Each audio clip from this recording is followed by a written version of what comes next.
conditions of collinearity. When two vector placed in one straight line, then we find the conditions of collinearity. Let's start. First we consider A and B are a unit vector, মানে একক vector. আমরা প্রথমে consider করতে হবে A এবং B vector হচ্ছে দুটো unit vector, মানে একক ভেক্টর।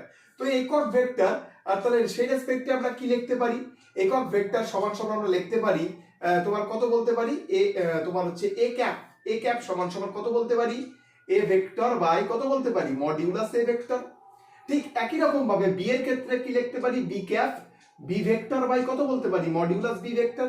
তাহলে সেই রেসপেক্টে আমরা a ভেক্টর সমান সমান আমরা কত লিখতে পারি a cap modulus a vector. ঠিক একই রকম ভাবে b ভেক্টর সমান সমান আমরা কি বলতে পারি কোনাকুনি গুণ করো b ক্যাপ b ভেক্টর। ব্যাস ঠিক আছে থাক। এবার দেখো দা ডিরেকশন, এখানে আমাদের একটা কন্ডিশন নিতে হবে, ভালো করে তোমরা লক্ষ্য করো, তোমরা এখানে লিখে নিতেও পারো যারা যারা, আমি অন্য কালি দিয়ে লিখছি, যে যদি তোমাদের বলে দা কন্ডিশনস লেখো দা ডিরেকশন, ঠিক আছে, the direction of A and B should be both side, ঠিক আছে, বোথ সাইড হতে পারে, ঠিক আছে, দুদিকেই হতে পারে, এদিকেও হতে পারে এদিকেও হতে পারে, ঠিক আছে। তো সেই রেসপেক্টে আমরা একটা জিনিস লিখছি, দেখো A vector plus minus B vector তার অপোজিটে বা সেম দিকে হতে পারে, আবার এই রেসপেক্টেও লিখতে পারি বি ভেক্টর সমান সমান প্লাস মাইনাস এ ভেক্টর। তাহলে তুমি দেখো এইটাকে যদি আমরা একটা জাস্টিফিকেশন করার চেষ্টা করি, ভালো করে দেখো এ ভেক্টর সমান সমান কি বলতে পারি আমরা এ ভেক্টরের জায়গায় কার মানটা পুট করব, তাহলে সেক্ষেত্রে আমরা প্লাস মাইনাস মডিউলাস এ ভেক্টর, তারপর কার মানটা পুট করব আমরা জাস্ট এখানে এ ভেক্টর না দিয়ে ক্যাপ দাও, ঠিক আছে, আমরা সিঙ্গেল ডিজিট হিসেবে দেখছি, এখানে ক্যাপ দাও, সব ক্যাপ দাও। তাহলে সেই রেসপেক্টে ভালো করে দেখো এ ক্যাপ সমান সমান বি ক্যাপ, তাহলে প্লাস মাইনাস এখানে বি ক্যাপ দেই। আবার এখানে দেখো বি আমরা কি বলতে পারি, আমরা এই যে এইটা আবার জাস্টিফিকেশন করে লিখবো এ ভেক্টর সমান সমান দেখো মডিউলাস বি প্লাস মাইনাস তো লিখে দিলাম, বি ক্যাপের জায়গায় আমরা লিখলাম এ ক্যাপ। খুব ভালো কথা। এইবার দেখো ভালো করে দেখো আমরা এটাকে একটু তোমার হচ্ছে জাস্টিফিকেশন করব, ভালো করে দেখো প্লাস এখানে দেখো তোমার কি করলাম, এই যে মডিউলাস এ তো থেকে গেল, নিচে আমরা একটা মডিউলাস বি নিলাম, তাহলে এক্সেস নিলাম, তাহলে সেক্ষেত্রে গুণ অবস্থায় আমরা মডিউলাস বি রাখলাম, আবার ওদিকে কি রাখলো বি ক্যাপ।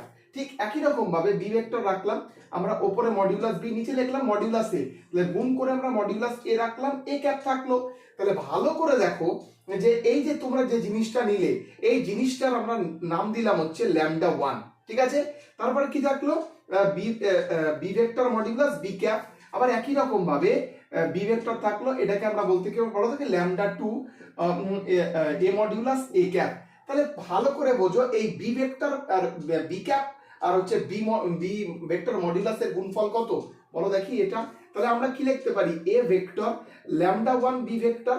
ঠিক একই রকম ভাবে আমরা বি ভেক্টরের জায়গায় বি ভেক্টর লিখলাম, ল্যামডা 2 এর জায়গায় এ ভেক্টর আর মডিউলাস এ ভেক্টরের মান কত এ ভেক্টর। তার মানে কি বুঝতে পারলে, তার মানে এখান থেকে খুব ক্লিয়ার যে হোয়েন, তাহলে আমরা এখানে বলতে পারি when two vector A and B, আমরা যদি বলি two vector A and B are collinear, যদি আমরা বলি কোলিনিয়ার, তাহলে সেই রেসপেক্টে আমরা কি লিখবো A vector equals to lambda 1 B vector, অথবা আমরা উল্টেও লিখতে পারি B equal lambda 2 B vector, যেখানে ল্যামডা 1 এখানে অবশ্যই জেনে নিতে হবে ল্যামডা 1 এবং ল্যামডা 2 কি বলো দেখি স্কেলার, খুবই গুরুত্বপূর্ণ, যেখানে ল্যামডা 1 ল্যামডা 2 হচ্ছে স্কেলার।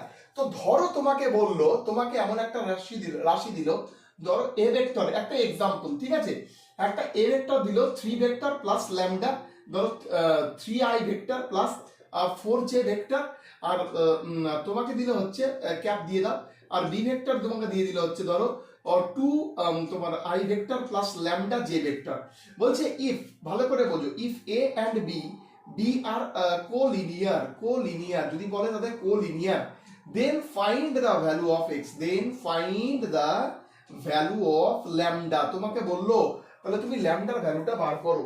তুমি কি করে বার করবে, তাহলে তুমি জেনে গেছো a আর b যখন collinear, then the relations between a and b is a vector equals to something scalar multiply by another vector।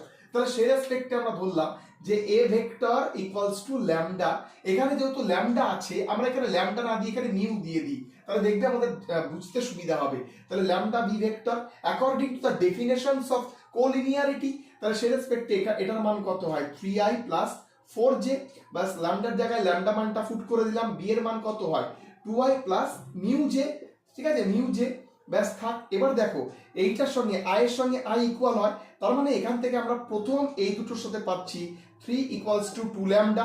তাহলে সেক্ষেত্রে এখান থেকে ল্যামডার মান কত পেলাম 3/2, ব্যাস থাক। আবার দেখো এইটার সঙ্গে এইটা যদি আমরা জাস্টিফিকেশন করি, দেখো 4 ইকুয়ালস টু কত, 4 ইকুয়ালস টু আমরা পেলাম হচ্ছে মিউ। তার মানে আমরা এখান থেকে দেখো আমাদের এখানে কিসের মান চেয়েছে, আমাদের এখানে জাস্ট যখন মিউ আছে আমরা এখানে মিউ এর মানটাই লিখে দেবো, ঠিক আছে। আচ্ছা এখানে ল্যামডা মিউ, সরি এখানে এটা তো ল্যামডা ইকুয়ালস টু 3/2 আসলো।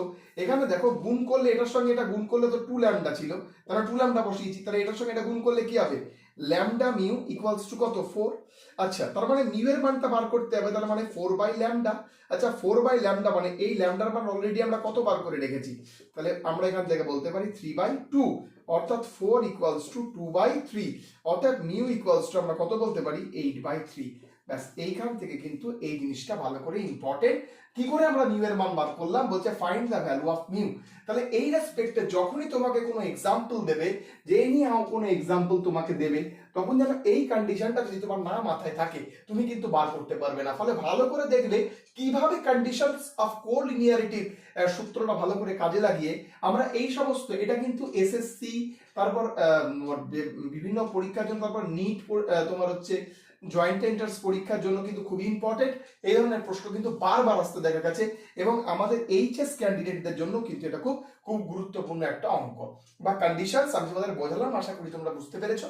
দেখা হবে আবার কোনো পরবর্তী ইন্টারেস্টিং টপিকে। ধন্যবাদ, সবাই খুব ভালো থেকো। নতুন হলে অবশ্যই চ্যানেলটিকে সাবস্ক্রাইব করে নিও।